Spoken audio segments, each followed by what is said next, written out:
आदिवासी हो, चाहे दलित हो, चाहे सामान्य हो, चाहे पिछड़ा हो, कहीं ना कहीं सबसे बड़ा कारण कांतिलाल भूरिया जी है कि नहीं है? इन्होंने कभी भी भाई को भाई से नहीं लड़ाया, वर्गों में संघर्ष नहीं करा, धर्मों के बीच सद्भावना बनी रहे, ये इनकी प्राथमिकता रही और विकास इनकी प्राथमिकता रही। कल कोई इंटरव्यू नागर सिंह दे रहा था, इंटरव्यू में क्या बोलते हैं, अरे मैं तो जिस स्कूल में पढ़ा वो स्कूल तो अटल बिहारी वाजपेयी ने बनाया है, तो इसका मतलब बचपन में पढ़ाई नहीं हुई उनकी। ये तो उन्होंने साबित कर दिया कि बचपन में मतलब पढ़ाई लिखाई नहीं करी उन लोगों ने। कई लोगों को तो मुझे लगता है कोई बीजेपी वाले ये नहीं बोल दे कि हम पैदा भी 2014 के बाद हुए हैं। क्यों? ये तो बोलते हैं कि देश भी आजाद 2014 के बाद हुआ, काम भी 2014 के बाद हुआ, सब कुछ 2014 के बाद हुआ। अब तो मुझे यही लगता है कि ये लोग ये नहीं बोले कि भैया 2014 के बाद ही पैदा हुए हम लोग। तो ये लोग कांग्रेस का खाया, कांग्रेस का पिया, कांग्रेस ने इनको पढ़ाया लिखाया, चड्डी पहनना सिखाया, और आज ये बोल रहे हैं कि कांग्रेस ने क्या किया। मैंने जो बोला था उस पर आज भी कायम हूं कि ये जिस स्कूल में पढ़े, ये जिस अस्पताल में पैदा हुए, ये जिस तालाब से पानी पीते हैं, ये सड़क पर जिस सड़क पर चलते हैं, ये सब की सब कांग्रेस पार्टी और कांतिलाल भूरिया की देन है। इन्होंने सिर्फ लूटने का काम करा है। एकलव्य स्कूल किसने बनाए? कांतिलाल भूरिया जी ने बनाए। यहां तालाब किसने बनाए? कांतिलाल भूरिया जी ने बनाए। यहां पर जो रेल परियोजना लाने का प्रस्ताव जो स्वीकृत हुआ, जो ये परियोजना स्वीकृत हुई, किसने करवाई? प्रधानमंत्री को कांतिलाल भूरिया जी लेकर आए थे, तब जाकर जोबट अलीराजपुर और झाबुआ जिले में ये परियोजना स्वीकृत हुई थी। और ये बीजेपी वाले अगर ये बोलते हैं कि भैया रेल क्यों नहीं आई उस समय, तो आपको मैं उसका कारण भी बता रहा हूं। केंद्र सरकार बीजेपी की स्थानीय सरकार से बोलती रह गई कि हमें जमीन दे दो, जमीन दे दो, जमीन दे दो, इन्होंने जमीन नहीं दी। यह हकीकत है, क्योंकि ट्रेन हवा में तो उड़ेगी नहीं, जमीन पर चलेगी ना, और पटरियों पर चलेगी ना, तो पटरियां जब तक जमीन पर लगेगी नहीं तब तक ट्रेन चल सकती है क्या? और 20 साल से सरकार मध्य प्रदेश में किसकी है? भाजपा की है ना। किसकी सरकार है? बीजेपी की सरकार है। तो इन्होंने जमीन को अधिग्रहण ही नहीं करने दिया। बोले कि यार अगर ये जमीन हमने दे दी और ट्रेन चालू हो गई तो फिर हम क्रेडिट किस चीज का लेंगे, क्योंकि पैसा तो उसी समय का पड़ा हुआ है। जो उस समय का कांग्रेस की सरकार ने पैसा दिया था, उसी पैसे से ये काम हो रहा है। और ये बात मैं आपको बता दूं कि गांठ बांध लेना कि अपना घर अपना होता है। जो लोग अगर इधर उधर थोड़ा बहुत हो रहे हो तो याद कर लेना ये कांग्रेस पार्टी ने उन्हें क्या दिया है, और ये भी याद कर लेना कि हमारा परिवार कौन है। मैं तो सबसे एक ही बात कहता हूं, एक बाप के बनो, दो बाप के मत बनो। सही है कि नहीं? सही है कि नहीं? सही है। कितने लोग सहमत है? जरा हाथ उठाओ। जो हाथ नहीं उठा रहा है मतलब गड़बड़ है भाई। तो इसलिए दो बाप के मत बनो, एक बाप के बनो। और एक बाप के बनोगे तभी खुश रहोगे। और कांग्रेस हमारी माई बाप है और उसके साथ खड़े रहेंगे। आज एक बड़ा मजेदार किस्सा हुआ, पता है क्या हुआ? छिंदवाड़ा का महापौर विक्रम आहाके, छिंदवाड़ा का जो महापौर था वो बीजेपी में चला गया था, बीजेपी में चला गया। और आज छिंदवाड़ा में मतदान था, 19 तारीख को छिंदवाड़ा में मतदान था। आज सुबह सुबह उसने अपना वीडियो जारी करा और बोलता है कि 1 महीने में मुझे समझ में आ गया कि ये भाजपा वाले किसी के सगे नहीं है। और आज सुबह उसने ये बयान दिया कि भैया मेरे ही तो माई बाप कांग्रेस ही ठीक थी, बीजेपी में आकर मुझे घुटन महसूस हो रही है और बीजेपी मेरी मां नहीं हो सकती है। तो आज सुबह उसने कमलनाथ जी के लिए वोट अपील जारी कर दी। आज सुबह मतलब तो छिंदवाड़ा का महापौर को डरा धमका कर ले गए वो बीजेपी में, और आज मतदान के दिन वो वापस कांग्रेस पार्टी में आ गया और ये बोलकर आया कि बीजेपी में तो मुझे घुटन हो रही है। एक महीने में मुझे समझ में आ गया कि ये बीजेपी वाले किसी के सगे नहीं है, और इसलिए मैं आप सबसे अपील करता हूं कि कमलनाथ जी को जिताने के लिए हाथ के पंजे पर, नकुलनाथ जी को जिताने के लिए हाथ के पंजे पर आप वोट दो। तो ये सबसे करारा तमाचा है बीजेपी वालों को, सबसे करारा तमाचा है। ये उनको ले जाएंगे बैंड बाजे के साथ, और फिर वहां जाने के बाद जैसे होता है ना अपने इसमें, जैसे अपन बकरे की बलि चढ़ाते हैं तो बकरा नहीं मानना तो कान काट कर छोड़ दो, होता है कि नहीं होता? तो ये अपने वालों को ले जाकर कान काट कर छोड़ देते हैं, बोले अब कोई भी इनको ना ले जाएगा ना कुछ करेगा। यही वो करते हैं कि नहीं करते? तो यही करते हैं भाजपा वाले कि अपने कांग्रेस वाले को वहां ले जाते हैं और बकरे की तरह बस कान काट कर छोड़ देते हैं, बोले अब तू कहीं भी घूम, तू इधर जा उधर जा, तू किसी काम का नहीं है। करके छोड़ देना। अपनी भाषा में इसको अमरियो बोलते हैं, अमरियो कर छोड़ देते हैं। तो याद रखना कि ये भाजपा वाले आपको भी ले जाकर कान काट कर छोड़ देंगे और बोलेंगे फिर भटकते रहो, यहां पर किसके यहां जा रहे हो क्या कर रहे हो उनको कोई मतलब नहीं है। और इसलिए छिंदवाड़ा का महापौर आज वापस कांग्रेस पार्टी में शामिल हो गया।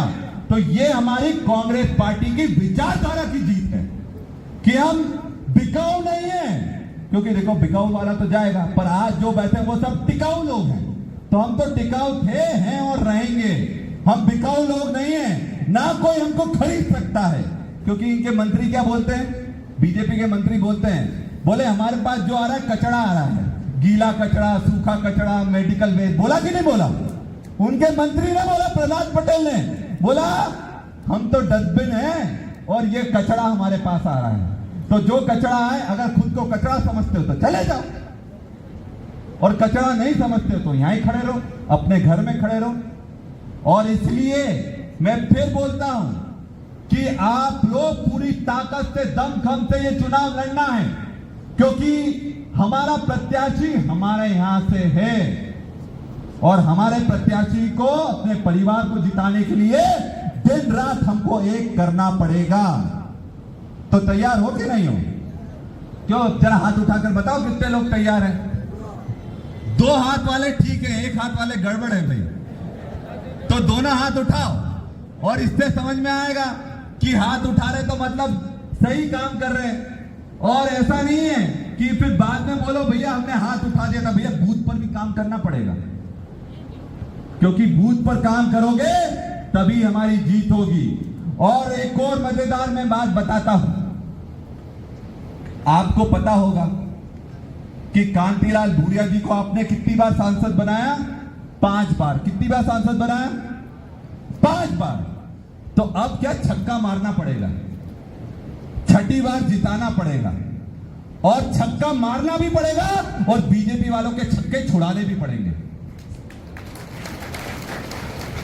तो बीजेपी के छक्के छुड़ाने के लिए तैयार हो जाओ। हम भी कमर कसकर बैठ गए हैं कि इस बार इनको अच्छी तरह से पानी पिलाएंगे और इनको सबक सिखाएंगे कि जो लोग हमारे सगे नहीं हुए वो किसी के सगे नहीं होंगे। और एक और बात, अभी चांदी का दाम कितना चल रहा है? 90,000 किलो चल रहा है कि नहीं चल रहा? और एक साल पहले कितना था? 70,000 रुपए किलो, 60,000 रुपए किलो। तो आप सोचो, इनकी सरकार आई, अपने आदिवासियों में बिना चांदी के शादी हो सकती है क्या? क्यों, हो सकती है कि नहीं हो सकती? नहीं हो सकती। तो इन्होंने क्या करा, अपनी चांदी महंगी कर दी बीजेपी वालों ने।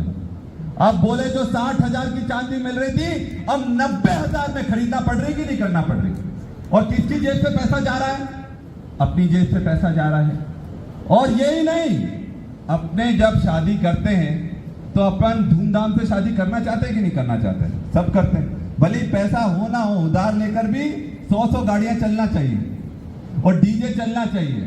इन्होंने डीजे पे भी प्रतिबंध लगा दिया कि नहीं लगा दिया? अरे मैंने इनसे बोला, नागर सिंह जी से बोला, मोहन यादव जी से बोला, मैंने बोला अरे आदिवासी डीजे के साथ नाचे, ढोल के साथ नाचे, कैसे भी नाचे, उस पर तुम्हें आपत्ति क्या है? सही है कि नहीं? हमें जैसे अपनी शादी करनी होगी हम करेंगे, चाहे डीजे के साथ करनी है, चाहे ढोल के साथ करनी है, चाहे मांदल के साथ करनी है, तो उसमें तुम्हारी आपत्ति क्या है? और इन्होंने क्या करा, धंधा चालू करवा दिया। अब क्या है, पुलिस थाने में पहले पैसे दो, उसके बाद डीजे चलाओ। यही हो रहा है कि नहीं हो रहा? हो रहा है कि नहीं हो रहा? देखो सब हंस रहे हैं क्योंकि सबने पैसे दिए डीजे चलाने के लिए। तो ये लोग हमारे लोगों को लूटने का काम कर रहे हैं और अपने लोगों को लूटकर इनको कहीं बचने वाला नहीं है। और मैं तो बोलता हूं, लूट से याद आया कि नागर सिंह का चुनाव जो भी मैनेज कर रहे हैं, जो भी चुनाव उनको लड़वा रहे हैं, सारे माफिया लोग लड़वा रहे हैं। शराब माफिया नागर सिंह के साथ है, भू माफिया नागर सिंह के साथ है, खदान माफिया नागर सिंह के साथ है, बायोडीजल माफिया नागर सिंह के साथ है। तो जब वो सारे माफिया उन मंत्री को लड़ा रहे हैं, तो आपको क्या लगता है, अगर वो जीत गया तो आपको छोड़ देगा क्या?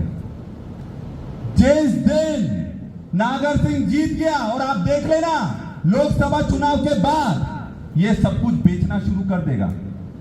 एक वो OLX का ऐड आता है ना, OLX का बेच दे, जो भी आए बेच दे, तो ये OLX मंत्री बन जाएगा।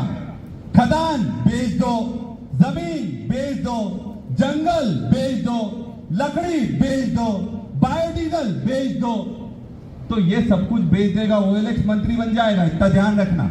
और OLX मंत्री बन गया तो आपके पास रहने के लिए ना छत बचेगी ना घर बचेगा, इनके लोग आकर कब्जा कर लेंगे। तो इसलिए सावधान हम सबको रहना है। और हमारी जो कांग्रेस की योजनाएं हैं, हमारी सबसे बड़ी कांग्रेस की योजना पता है कौन सी है? कि हर महिला को, जो गरीब महिला है उसको हर महीना 8,500 रुपए कांग्रेस की सरकार देगी। कितने? 8,500 रुपए, मतलब एक साल का 1 लाख रुपए। कितने? 1 लाख रुपए। अब अपनी लाडली बहनों को बोल देना, 1200 में खुश हो गई थी और 1200 के चक्कर में सरकार नहीं बन पाई। तो अब अपनी सरकार जैसे ही बनेगी, हर बहन को, अपनी सारी बहनों को बताना कि अगर 8,500 रुपए महीना चाहिए हर बहन को, तो आपको कांग्रेस की सरकार लानी है। अगर आपको 30 लाख युवाओं को रोजगार दिलाना हो, तो आपको कांग्रेस की सरकार लानी है। अगर पढ़े लिखे युवाओं को 1 लाख रुपए की अप्रेंटिसशिप के लिए मदद चाहिए हो, तो कांग्रेस की सरकार लानी है। अगर किसानों को कर्जा माफ करवाना हो, तो कांग्रेस की सरकार लानी है। और जो किसानों को अगर न्यूनतम समर्थन मूल्य पर उनकी फसलें बिके, तो उनको कांग्रेस की सरकार लानी पड़ेगी। तो इसलिए हमें कांग्रेस की सरकार लाना पड़ेगी और हमें अपनी सरकार को बनाना पड़ेगा, तब जाकर हम ये चुनाव जीत पाएंगे। और आप सबको एक और बात बता दूं, हमारे साथियों ने बताया कि जब हम इससे पहले वाला 2015 का चुनाव जीते थे, और 2015 का और ये चुनाव में ज्यादा अंतर नहीं है, क्योंकि 2015 का जब चुनाव हुआ था तब सरकार इनकी थी, 8 के 8 विधायक इनके थे और आसपास के क्षेत्रों में भी इनकी सरकारें थी। पर इस बार अपने 3 विधायक तो आ गए और इन्होंने क्या करा, डर तो इनको भी है, तो लोकसभा में 3 मंत्री दे दिए। तो अपने 3 विधायक इन 3 मंत्री पर बहुत भारी पड़ने वाले, चिंता मत करो, अपने विधायक इनके मंत्रियों पर भारी पड़ेंगे। और ये चुनाव देखो, मोदी बहुत सारी गारंटी दे रहा है। इससे पहले वाले सांसद थे, उनकी भी गारंटी मोदी जी ने दी थी, और इस वाले सांसद के लिए भी वो बोलेंगे कि बना दो तो मोदी गारंटी होगी। इनकी गारंटी चले ना चले, एक चीज की गारंटी है। क्या गारंटी है? कि 13 मई को मतदान कब है? 13 मई। तो एक चीज की गारंटी मैं दे रहा हूं, वो गारंटी है कि 13 मई और भाजपा गई। याद रखना कि 13 मई और भाजपा, थोड़ा जोर से तो बोलना पड़ेगा कि नहीं बोलना पड़ेगा? 13 मई, जोर से, जब तक जोर से बोलोगे मजा नहीं आएगा। 13 मई, दोनों हाथ उठाकर 13 मई, 13 मई, 13 मई। अब ये घर घर जाकर बोलना है कि 13 मई और भाजपा गई, बीजेपी गई। तो ये चीज घर घर तक पहुंचाना है और अपनी जो घोषणा है वो घर घर तक पहुंचाना है। और हमें बूथ पर चुनाव लड़ना पड़ेगा। अपना बूथ जिताओ, कोई कितना भी बड़ा नेता हो, चाहे मैं हूं, कोई भी हो, आप अपने अपने बूथ पकड़ो, 5 बूथ 10 बूथ पकड़ो और उनसे बाहर जाने की आवश्यकता नहीं है।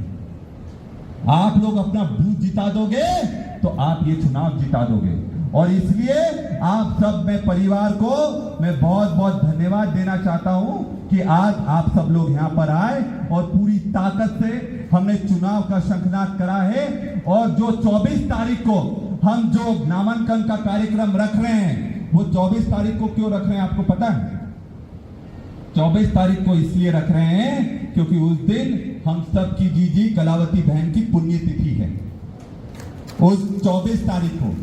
क्योंकि कलावती बहन ने हम सब के लिए बहुत कुछ करा है और इसलिए 24 तारीख को कलावती बहन की पुण्यतिथि है। और इसलिए हमने 24 तारीख को ही अपना नामांकन का कार्यक्रम रखा है, तो ताकि हम सब लोग उनको श्रद्धांजलि दें और उन्होंने कार्यकर्ताओं की जो लड़ाई हमेशा लड़ी है, उस लड़ाई को मजबूत करने का हम काम करें। तो आप सब लोग अपने सभी साथियों के साथ सूचना कर देना, जो यहाँ पर आ पाए वो भी, और जो यहाँ पर नहीं आ पाए उनको भी सूचना कर देना कि आपको 24 तारीख को जबरदस्त भीड़ के साथ आपको पहुंचना है। और हम लोग जो कलावती बहन है उनको श्रद्धांजलि भी देंगे और कांति भाई को जिताने का काम करेंगे।